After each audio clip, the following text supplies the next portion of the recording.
Hello everyone, मैं doctor Puneet Tiwari. मैं MKM stone and urology hospital में सीनियर यूरोलॉजिस्ट हूँ।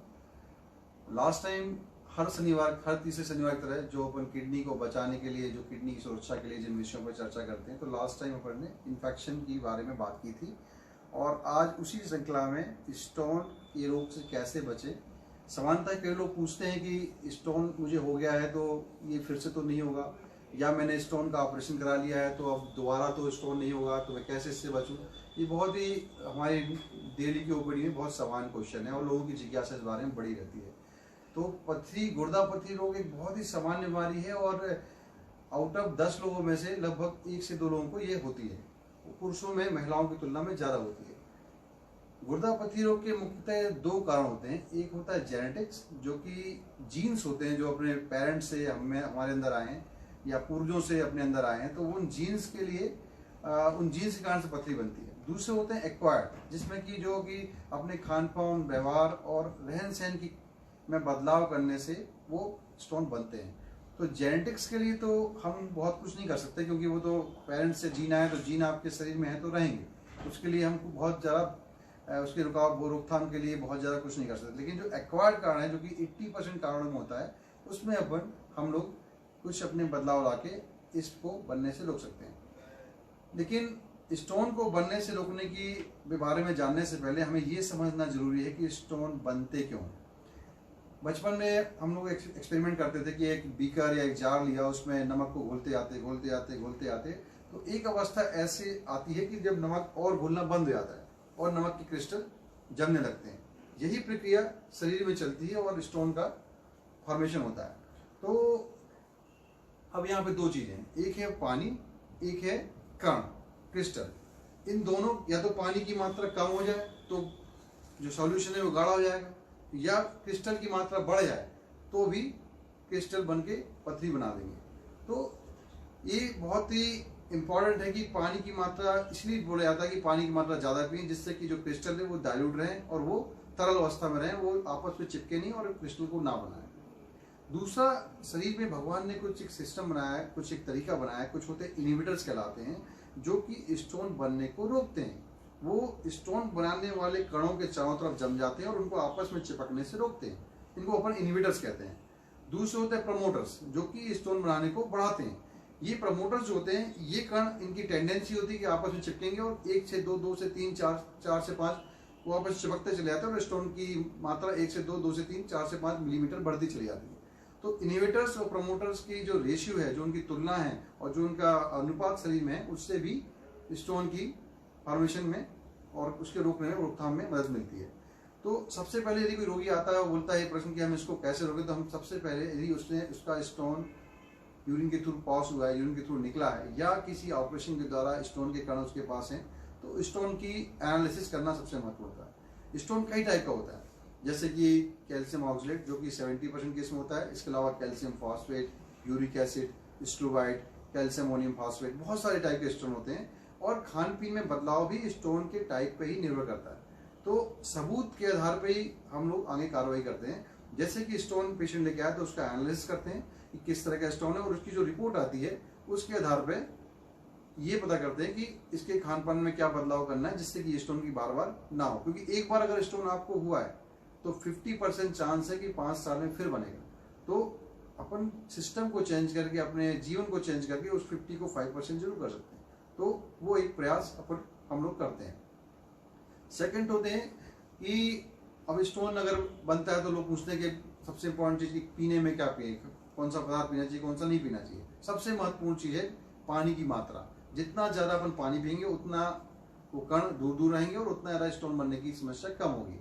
सामान्यतः ये देखा जाता है कि जो स्टोन बनते हैं, जो लोग गर्मी में काम कर सकते हैं, जो लोग बहुत बिजी रहते हैं और पानी नहीं पी पाते हैं, उनके शरीर में पानी की मात्रा रिलेटिवली कम हो जाती है। तो उनके जो कण हैं वो बार बार चिपक के स्टोन को बनाते हैं। दूसरा, किसी को लूज मोशन हो रहे हैं बहुत ज़्यादा, या वॉमिटिंग बहुत हो रही है, या उसको पेट की कोई बीमारी है जिसके कारण से पानी निकल रहा है बहुत ज़्यादा, उनको भी स्टोन बनने की संभावना ज़्यादा होती है। इसका मतलब ये है कि पानी की मात्रा आप उचित मात्रा में लें। पानी कम से कम 4 से 5 लीटर लेना होता है।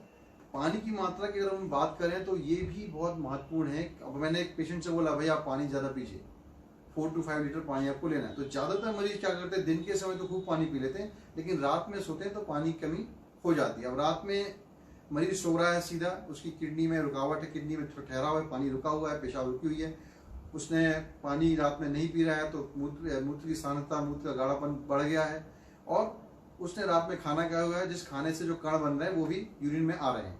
तो यूरिन में कणों की मात्रा सुबह बढ़ रही है, पानी की मात्रा भी कम है, और वो लेटा हुआ है। इन तीनों फैक्टर से ये देखा गया है कि जो पथरी की मात्रा, पथरी कण के चिपकने की मात्रा और पथरी के फॉर्मेशन की प्रक्रिया अर्ली मॉर्निंग ज़्यादा होती है। तो इसलिए पानी ज़्यादा पीने का मतलब है कि आप केवल 12 घंटे जगते समय पानी ना पिएं, आपको रात में ही पीना है, और पानी की मात्रा इतनी पीना है कि आप रात में कम से कम एक बार यूरिन के लिए उठें। यदि आप रात में एक बार उठ रहे हैं, इसका मतलब आपने पानी की मात्रा तो सफिशिएंट पी है।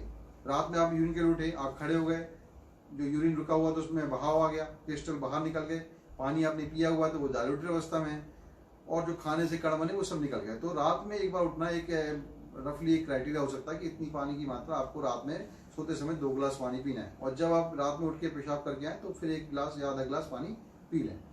ये बात उन पे लागू नहीं होती है जो लोग को किडनी की प्रॉब्लम है या उनका हार्ट कमजोर है, उनको डॉक्टरी सलाह के अनुसार ही पानी की मात्रा लेना चाहिए। तीसरी महत्वपूर्ण चीज है एल्कलाइनेशन। यूरिन यूजुअली एसिडिक होती है, उसको एल्कलाइन कर दें तो उससे भी पथरी की मात्रा ऐसा देखा गया कि कम हो जाती है। तो एल्कलाइन करने वाले पदार्थ क्या होते हैं, सोडा होता है, मौसमी संतरे के जूस होते हैं, नींबू पानी होता है। नींबू पानी में साइट्रेट भी होता है, वो साइट्रेट भी वो एक इनहिबिटर है जो कि पथरी के तत्वों को अलग रखता है। तो एल्कलाइन करने वाले तत्व जो मैंने बताया कि सोडा वाटर, संतरा, मौसमी और नींबू का पानी का रेगुलर सेवन करें, जिससे कि स्टोन बनने की मात्रा कम हो। तीसरा एक बहुत ही कॉमन क्वेश्चन है कि मैंने सर 5 साल से पथरी बन रही थी तो मैंने दूध से बनने वाली सारी चीजें बंद कर दी। ये एक भ्रामक बहुत बड़ा भ्रम है। मिल्क और उससे बने हुए पदार्थ ज्यादातर पथरियों में फायदेमंद रहते हैं। अगर आप मिल्क नहीं पी रहे हैं, कैल्शियम की मात्रा कम ले रहे हैं, तो आपको कैल्शियम ऑक्साइड स्टोन होने की संभावना बहुत ज्यादा है। तो मिल्क को और उसके प्रोडक्ट को एकदम ब्लाइंडली बंद ना करें, कैल्शियम कमी से और भी प्रॉब्लम होती है। तो मिल्क और उसके प्रोडक्ट आपके शरीर के लिए, पथरी रोगी मरीजों के लिए अच्छे होते हैं। हाँ, ये जरूर देखा गया कि किसी डॉक्टर ने आपको कुछ प्रॉब्लम का कैल्शियम लिखा हुआ है और उसने बोला 2 महीने खाना, और आप खाते जा रहे हैं साल भर तक। ऐसी कंडीशन में कैल्शियम की एक्सेस मात्रा से स्टोन बनना देखा गया है। तो पहले तो पानी की मात्रा उचित लें, 4 to 5 लीटर, उसको 24 घंटे बांट लें। आपको यूरिन को एल्कली करने वाले जो पदार्थ है उनको ज़्यादा पीना है। और तीसरा, कैल्शियम की कमी नहीं करना है, कैल्शियम नॉर्मल और बैलेंस लेना है, ना एक्सेस करना है ना कम करना है। दूसरे कई लिक्विड्स होते हैं जो कि बहुत ही इसको पथरी को बनाने में सहायक होते हैं, और उनको हमको नॉर्मल दिनों में अवॉइड करना चाहिए। जैसे कि कोल्ड ड्रिंक्स होते हैं, कोल्ड ड्रिंक ये पाया गया जो डेली कोल्ड ड्रिंक का सेवन करते हैं उनमें पथरी की मात्रा ज़्यादा पाई गई है। दूसरा, जो कोकोया होता है, कोकोया एक पदार्थ होता है जो कॉफ़ी में मिलता है, कॉफ़ी में उसकी बहुत ज़्यादा मात्रा होती है। कोकोया से चॉकलेट्स, कोकोया से केक्स, पेस्ट्री, जो भी चॉकलेट वाली चीज़ें हैं वो सब बनते हैं, इनमें बहुत ज़्यादा ऑक्सीडेंट कंटेंट होता है, और ये ऑक्सीडेंट वाली पथरी को बनाने में बहुत ज़्यादा सहायक होता है। इसलिए अपन कोकोया से बने पदार्थ यानी कॉफ़ी वगैरह को अवॉइड करना है। अपन को नॉर्मल चाय, बहुत ही इंडियन खान पान में चाय बहुत ही कॉमनली पी जाती है, तो चाय, ब्लैक टी ना पिए, और चाय अगर पीना भी है तो आधी कप चाय पिए, और उसके पीने के बाद पानी की उचित मात्रा ले लें, जिससे जो कण बन रहे हैं वो सब निकल जाए। एक दूसरा प्रश्न बहुत सामान्यतः पूछा जाता है कि डॉक्टर साहब मैंने बहुत सारी बियर पी ली तो स्टोन मेरा निकल जाएगा। ये बहुत ही गलत भ्रांति है। ऐसी दुनिया में कोई बियर नहीं बनी है जो पथरी को गला दे। बहुत इंपॉर्टेंट चीज़ है। तो पथरी से तो आप बियर करती क्या है, बियर केवल आपके पानी की मात्रा या पेशाब की मात्रा शरीर में बढ़ा देती है, पेशाब का फ्लो बढ़ा देती है, तो कई बार उससे पथरी निकल जाती है। लेकिन ये काम तो आप पानी की मात्रा बढ़ा के कर सकते हैं। तो बेटर है कि पानी की मात्रा बढ़ाएं, ना कि बियर की गलत आदत डालें, उससे अलग नुकसान होगा। तो बियर आपको पथरी निकालने में सहायक नहीं है, और पथरी को बनाने में जरूर सहायक है। बियर जो लिवर में जाके ऑक्सीडेट बनाती है, वो ऑक्सीडेट पूरा जाके किडनी से निकलता है और कैल्शियम ऑक्साइड क्रिस्टल को बनाता है और वो स्टोन बनाता है। तो इसलिए बियर पथरी की रोगी के लिए बहुत ही घातक और उसको नहीं लेना चाहिए। दूसरा, प्रोटीन चाहे वो एनिमल नॉनवेज हो या वेज, प्रोटीन बहुत एक्सेस में ना लें। नॉर्मली व्यक्ति एडल्ट हो चुका है, उसके पूरा विकास हो चुका है, ये उन लोगों को प्रोटीन की आवश्यकता होती है जो बॉडी बिल्डिंग करते हैं या बहुत रनिंग करते हैं या मैराथन में जाते हैं, वो लोग को प्रोटीन की एक्स्ट्रा डाइट लेना चाहिए। लेकिन नॉर्मल सामान्य एडल्ट में एक्सेस प्रोटीन नहीं लेना चाहिए। नॉनवेज चाहे वो रेड मीट हो, चाहे व्हाइट मीट हो, चाहे मछली हो, चाहे चिकन हो, ये सब पतली बनाने में मदद करते हैं। सारा प्रोटीन आपके यूरिन से फास्फेट और यूरिक एसिड बन के निकलता है और ये पतली बहुत ज़्यादा बनाता है। तो नॉनवेज का सेवन ना करें। और आपको यदि नॉनवेज का बहुत ही ज़्यादा शौक है तो आप थोड़ी मात्रा में हफ्ते में एक बार कर सकते हैं, लेकिन ये ध्यान रखना है कि इस नॉनवेज जो मैं खा रहा हूँ इससे जो क्रिस्टल बनेंगे उनको निकालने की व्यवस्था ही मुझे ही करनी है। तो नॉनवेज लेने के बाद एक तो वो दिन के समय लें, रात में ना लें, और नॉनवेज लेने के बाद पानी की मात्रा बढ़ा दें, जिससे कि जो क्रिस्टल नॉनवेज से बन रहे हैं वो सब वॉश आउट होके निकल जाए। अगर शाकाहारी प्रोटीन की बात करें तो शाकाहारी प्रोटीन में मशरूम हो गया, पनीर हो गया, छेने के रसगुल्ले या बादाम हो गए, इन सब में प्रोटीन की मात्रा ज़्यादा होती है। तो एकदम बंद नहीं करना है, लेकिन उसकी मात्रा एक बैलेंस और लिमिटेड मात्रा में करें। ये 2 बादाम खाने से कुछ नहीं होगा, लेकिन आप रोज 6 बादाम खा रहे हैं, 10 बादाम खा रहे हैं तो प्रॉब्लम होगी। तो उसको बैलेंस करें और एक्सेस में ना लें। मशरूम वैसे यूजली अपन लोग नहीं लेते हैं, लेकिन फिर भी अगर आपको मशरूम की हैबिट है तो उसको आप कम करें। और जैसा मैंने बताया कि वीक में एक बार थोड़ी मात्रा लें और उसको उसके बाद पानी की उचित मात्रा बढ़ा के वो क्रिस्टल को निकलवा दें। तो प्रोटीन की मात्रा आपको बैलेंस करनी होगी डाइट में। तीसरा महत्वपूर्ण चीज है नमक। नमक जो लोग ज़्यादा खाते हैं उनको भी ऐसा पाया गया है कि पथरी, कैल्शियम ऑक्सीडेट स्टोन होने की संभावना बहुत ज़्यादा बढ़ जाती है। तो नमक की मात्रा कम खाएं। यदि आपकी डॉक्टर ने आपको अलग से नहीं बोला कि नमक ज़्यादा खाएं, तो आपको नमक की मात्रा खाने में कम ही लेना है। और वेस्टर्न डाइट जो होती है, जैसे पिज़्ज़ा, बर्गर, चिप्स, कुरकुरे और ये फ्रेंच फ्राई, इन सब में नमक की मात्रा बहुत ज़्यादा होती है। और पोटैटो में भी ऑक्सीडेंट ज़्यादा होता है। तो ये पदार्थ जो आप यदि वेस्टर्न डाइट में लेते हैं तो इसको बहुत लिमिटेड कीजिए या बंद कर दीजिए, या कभी कभी महीने में एक बार ले सकते हैं। तो नमक आपको अपने खाने पीने में संतुलित करना है। जो सबसे 70% लोगों में जो स्टोन बनता है वो कैल्शियम ऑक्सीडेट होता है। तो ऐसा पाया गया कि जो लोग कैल्शियम ऑक्सीडेट रिच डाइट ज़्यादा लेते हैं उनको ऐसे स्टोन बनने की संभावना बढ़ जाती है। तो ऑक्सीडेट किन किन चीज़ों में ज़्यादा होता है? सबसे महत्वपूर्ण जो प्रश्न होता है वो पालक। तो पालक के अलावा जो डार्क हरी सब्जियां हैं, डार्क सब्जियों से मतलब मेरा पत्ते वाली सब्जियां जैसे पालक, इसमें ऑक्सीडेंट की मात्रा ज़्यादा होती है। तो इसको अपन को बंद करना है, अवॉइड करना है।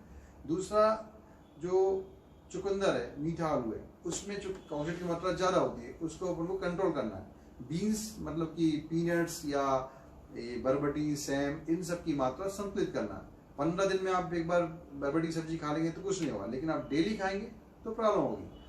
तीसरा सबसे महत्वपूर्ण चीज है कि प्रोटीन की मात्रा, जैसे सोयाबीन का दूध पीते हैं, सोयाबीन का मिल्क खाते हैं, सोयाबीन के अन्य प्रोडक्ट, बड़ी वगैरह खाते हैं, वो भी आपको खाने में लिमिट करनी पड़ेगी। तो ये सब चीजें, इन सब चीजों में बहुत ज्यादा मात्रा में ये ऑक्सीडेट होता है और ऑक्सीडेट थोड़ा सा आपके स्टोन बनाने के लिए अच्छा नहीं है। इसके अलावा हरी मिर्च ना खाएं, हरी प्याज की भाजी ना खाएं, उसमें भी ऑक्सीडेट ज्यादा होता है।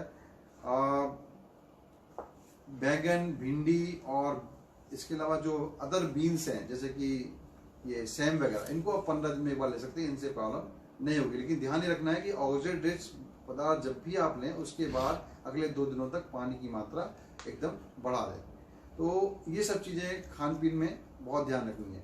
और 2 तरह के टेस्ट हम लोग करते हैं पेशेंट में, जिनसे कि ये पता चलता है कि कौन सा स्टोन है और उसके लिए डाइटरी हैबिट्स क्या रखनी है। एक तो मैंने आपको बताया कि जो स्टोन निकला उसकी जांच कराते हैं कि वो किस तरह का स्टोन है, किस टाइप का स्टोन है, उससे अपन खाने पीने का सिस्टम बनाते हैं। दूसरा महत्वपूर्ण है कि जिनको स्टोन नहीं मिलता और वो दर्द होकर निकल जाता है, उनके लिए एक टेस्ट अलग से होता है जिसमें 24 घंटे की पेशाब को, यूरिन को इकट्ठा करते हैं और उसमें इनहिबिटर्स और प्रमोटर, जो स्टोन बनाने को रोक रहे हैं और जो स्टोन बनाने को बढ़ा रहे हैं, उनकी मात्रा, उनका रेशियो देख के उस हिसाब से उनकी डाइटरी हैबिट्स का एक चार्ट बना के उनको देते हैं, जिससे कि ये इनहिबिटर्स की मात्रा बढ़ी रहे और प्रमोटर्स की मात्रा कम रहे और स्टोन बनाना कम हो जाए पेशेंट में। तो मुझे आशा है कि इन सब बातों से आपको जानकारी मिली होगी और इससे इन हैबिट्स को आप अपने शरीर, अपने रूटीन, अपने जीवन में, अपने रोजमर्रा की जिंदगी में लाएंगे और इससे अपन स्टोन की रिकरेंस, स्टोन को बार बार होने से रोक सकेंगे और एक अच्छी किडनी को अपन अपने शरीर में रखेंगे। इसी श्रृंखला में अब नेक्स्ट 30 शनिवार अक्टूबर के हम यूरिनरी इनकंटिनेंस या पेशाब का लीक होना या पेशाब की यूरिन की इच्छा होते होते वो अचानक निकल जाए या उसको नियंत्रित न कर पाना पर चर्चा करेंगे कि उसमें लाइफ स्टाइल को कैसे चेंज करना है और उसके बारे में और जानकारी प्राप्त करेंगे। तो आपके कुछ प्रश्न हैं, मैं देख लेता हूँ। प्रहलाद सिंह जी ने पूछा है कि सर जी मेरा बेटा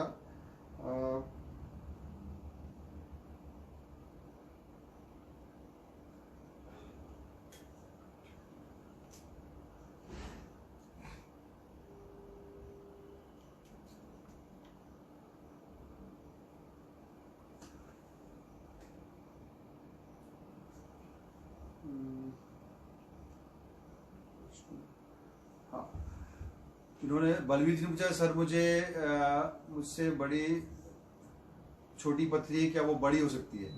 तो पथरी अगर आपकी छोटी है उसमें किडनी में तो वो बड़ी हो सकती है, क्योंकि जो पथरी बड़ी है वो कभी न कभी छोटी रही होगी, वो धीरे धीरे बड़ी हुई, तो 5 से 6, 6 से 7, 7 से 8 एम होंगे, कई बार वो 2 सेंटीमीटर तक हो जाती है। तो ऐसे केस में जो अभी हम लोगों ने चर्चा की कि उसको कैसे बचें, अगर इन सब का स्ट्रिक्टली फॉलो करेंगे तो जो 50% संभावना है कि वो बड़ी होगी वो कम होके 5% हो सकती है। तो छोटे पथरी वाले मरीजों के लिए ये सब फॉलो करना बहुत जरूरी है। तीसरा क्वेश्चन था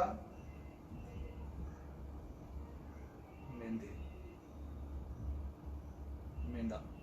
हाँ, मैदा का प्रश्न है बलवीर जी का। मैदा जो है, मैदा से भी पथरी बनने की संभावना बढ़ती है, और मैदे वाली जो डाइट है इसको कम से कम लें। जैसे कि वेस्टर्न डाइट होती है जो ब्रेड से बनती है वो सब मैदे से बनती है, उन चीज़ों को अपन अवॉइड करें खाने में, तो इससे ही पथरी से हम बच सकते हैं। और पथरी में अगर ट्रीटमेंट की बात की है तो यदि पथरी 7 मिलीमीटर तक है, 7 मिलीमीटर या 8 मिलीमीटर तक है, तो कई बार वो अपने आप ही निकल जाती है। उसके लिए कुछ मेडिसिन आती हैं जो मेडिसिन 1 सेंटीमीटर तक की पथरी को निकालने में सक्षम होती है। लेकिन अगर पथरी 1 सेंटीमीटर या 8-9 एम से बड़ी होती है तो उसमें किसी न किसी तरह के इंटरवेंशन या किसी न किसी मदद की जरूरत पड़ती है। सबसे महत्वपूर्ण बात है कि इसको आप इलाज कोई सा भी कराइए, किसी विधि से कराइए, चाहे होम्योपैथी से कराएं, चाहे आयुर्वेदिक से कराएं, चाहे मॉडर्न मेडिसिन से कराएं, लेकिन हमेशा चेक रखिए, रेगुलर सोनोग्राफी करके चेक करते रहिए कि किडनी में कोई समस्या तो नहीं है, मेरी किडनी खराब तो नहीं हो रही। सबसे दुख की बात है कि जब हम लोग अपनी ओपीडी में देखते हैं कि पेशेंट का एक छोटा 7 एम का स्टोन है, 1 साल से फंसा हुआ और किडनी खराब हो गई, इससे बड़े दुख की कोई बात नहीं है। अगर 7 एम के स्टोन को टाइम से दिखा लिया है तो वो किडनी बच सकती थी। तो ये ऐसी नौबत ना आए, इसलिए पथरी होने पे आप भले कोई सी विधि से इलाज कराएं, लेकिन किडनी को चेक करते रहें कि किडनी कोई डैमेज तो नहीं हुआ। ये सबसे महत्वपूर्ण बात है। अब नेक्स्ट तीसरे शनिवार को फिर मिलेंगे। नमस्कार।